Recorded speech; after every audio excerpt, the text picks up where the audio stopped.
What's going on, guys? Billy here, and I've shot with so many smartphone gimbals over the past couple of years that they all seem to blend together. I mean, each of them allow you to shoot smooth video with your smartphone, and each of them come with their own set of gimmicky features, but the MOZA Mini-MI has a neat trick up its sleeve that really separates it from the rest, which we'll get to in a second. So the first company to really make these smartphone gimbals popular was DJI with their Osmo Mobile, and from there the floodgates opened. I feel like every single week there's a brand new company introducing their smartphone gimbal that claimed to be revolutionary, although it was kind of just the same thing as the last one. And for that reason, I sort of wanted to stray away from doing reviews of smartphone gimbals on my channel unless they really stood out to me, in which the MOZA Mini-MI definitely does. I mean, I really couldn't resist making a video on this because it's replaced the Osmo Mobile 2 as my favorite smartphone gimbal. Okay, so there are two main factors that really make this smartphone gimbal stand out from the rest as my favorite, and the first is range of motion. You'll notice here with no smartphone in the mounting bracket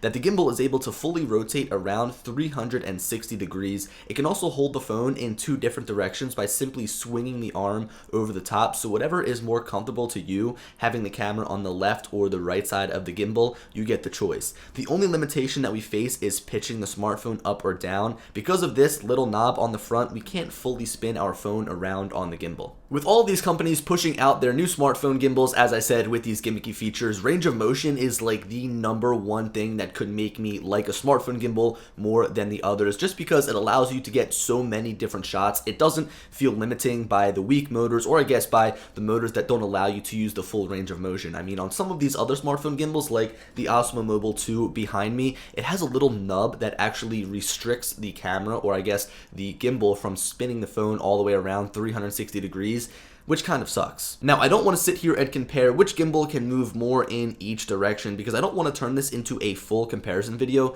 but I can confidently say that the MOZA Mini-MI is the champ when it comes to range of motion, and that is something that's important to me. The second factor that makes this gimbal stand out has to do with that special trick I was talking about in the beginning of this video, and also that I put in the title. It's a feature that no other smartphone gimbal has, and that feature is wireless charging. With Apple's recent adoption of wireless charging in their iPhones, it's hard to find a phone now that doesn't offer this feature, and with MOZA adding this to their gimbal, you never have to worry about having a dead phone with a fully charged gimbal. Now, something like the DJI Osmo Mobile 2 does have the ability to act as a battery bank to charge your phone if it dies, but to charge your phone, you need to use a cord, which makes shooting awkward. The Mini-MI can do the same thing with an integrated USB-A port for those who might have a phone that can't take advantage of the wireless charging.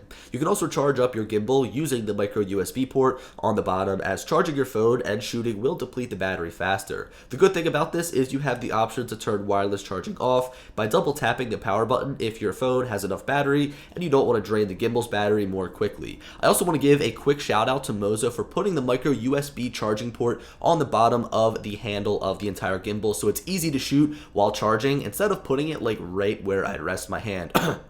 DJI. Shooting hours of 4K footage is really going to chew through your smartphone's battery, and usually I find that my smartphone is on the verge of dying before the gimbal, so constant wireless charging is really handy, as then I don't have to worry about the phone dying.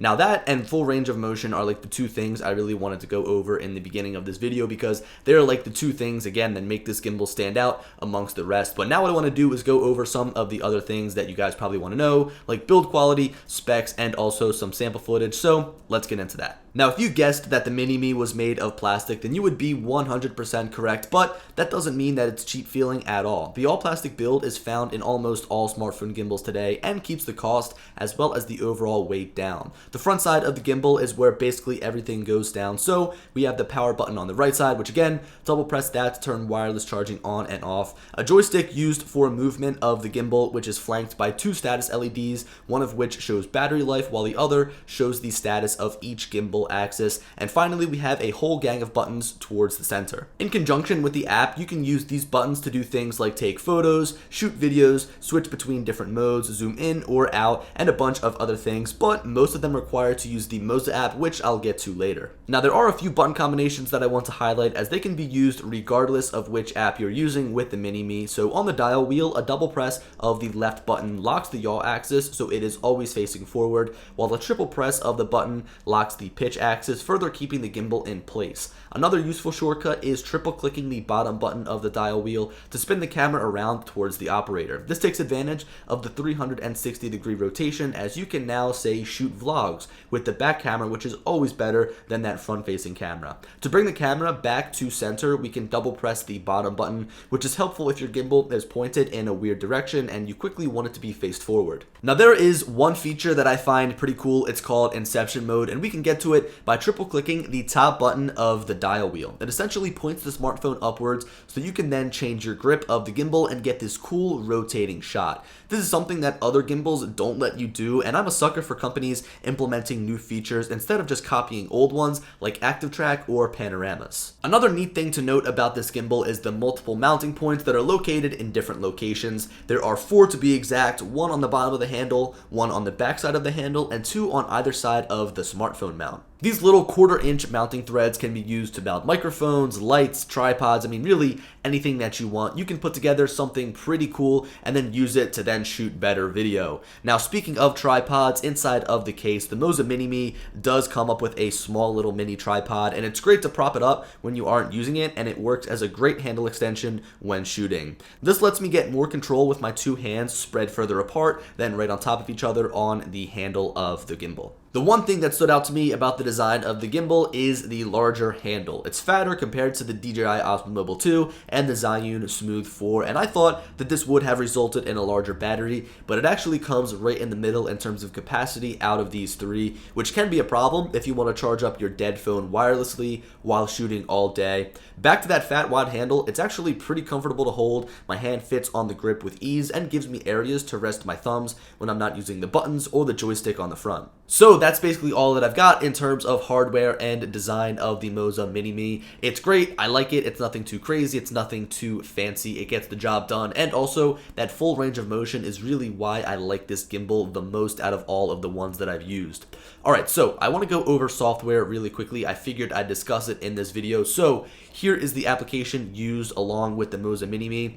Like other smartphone apps, it's usable. It offers the features that allow the camera to track your face. It lets you shoot panoramas, but at the end of the day, I would prefer to shoot with the stock camera app on my iPhone or Filmic Pro, which is an incredibly powerful application for shooting video. This is just what gives me the best looking results, and I don't really mind not being able to take advantage of all of those features because, again, all I care about is making sure my video is as smooth as possible. Now, I feel like it would be a crime if I didn't include at least a few shots taken from the MOZA Mini-MI. So here are a few that I've taken over the past week with my iPhone XS Max, but the bottom line is that this gimbal will produce just as smooth footage as all of the other smartphone gimbals on the market right now. What really matters to me is the small features like wireless charging and that extra range of motion, and it really all comes down to how you use the gimbal to shoot your video or tell your story. So there we have it, guys. That's it for my quick review of the MOZA Mini-MI smartphone gimbal. It's my favorite gimbal to use with my smartphone right now, although I don't find myself shooting with my smartphone all that often, just because I'd rather have some more professional looking footage shot with the Sony a7 III, which is what I'm shooting this video on right now, along with the Zhiyun Crane 2. That's kind of like my go-to setup right now. But if you're somebody that just wants to travel, they want something small, compact to shoot with their smartphone, and they want to shoot better video than holding their smartphone, they want to shoot smoother video, I think the MOZA Mini-MI is the perfect companion. And also, to make things even better, I've seen this gimbal for as low as $79.99, so that's a lot cheaper than something like, say, the Osmo Mobile 2 or anything that Zhiyun has right now. And it also comes with a lot of great features, again, that extra range of motion and also the wireless charging. You really can't beat it. But guys, hope you enjoyed the video, and as always, I'll talk to you later. Peace.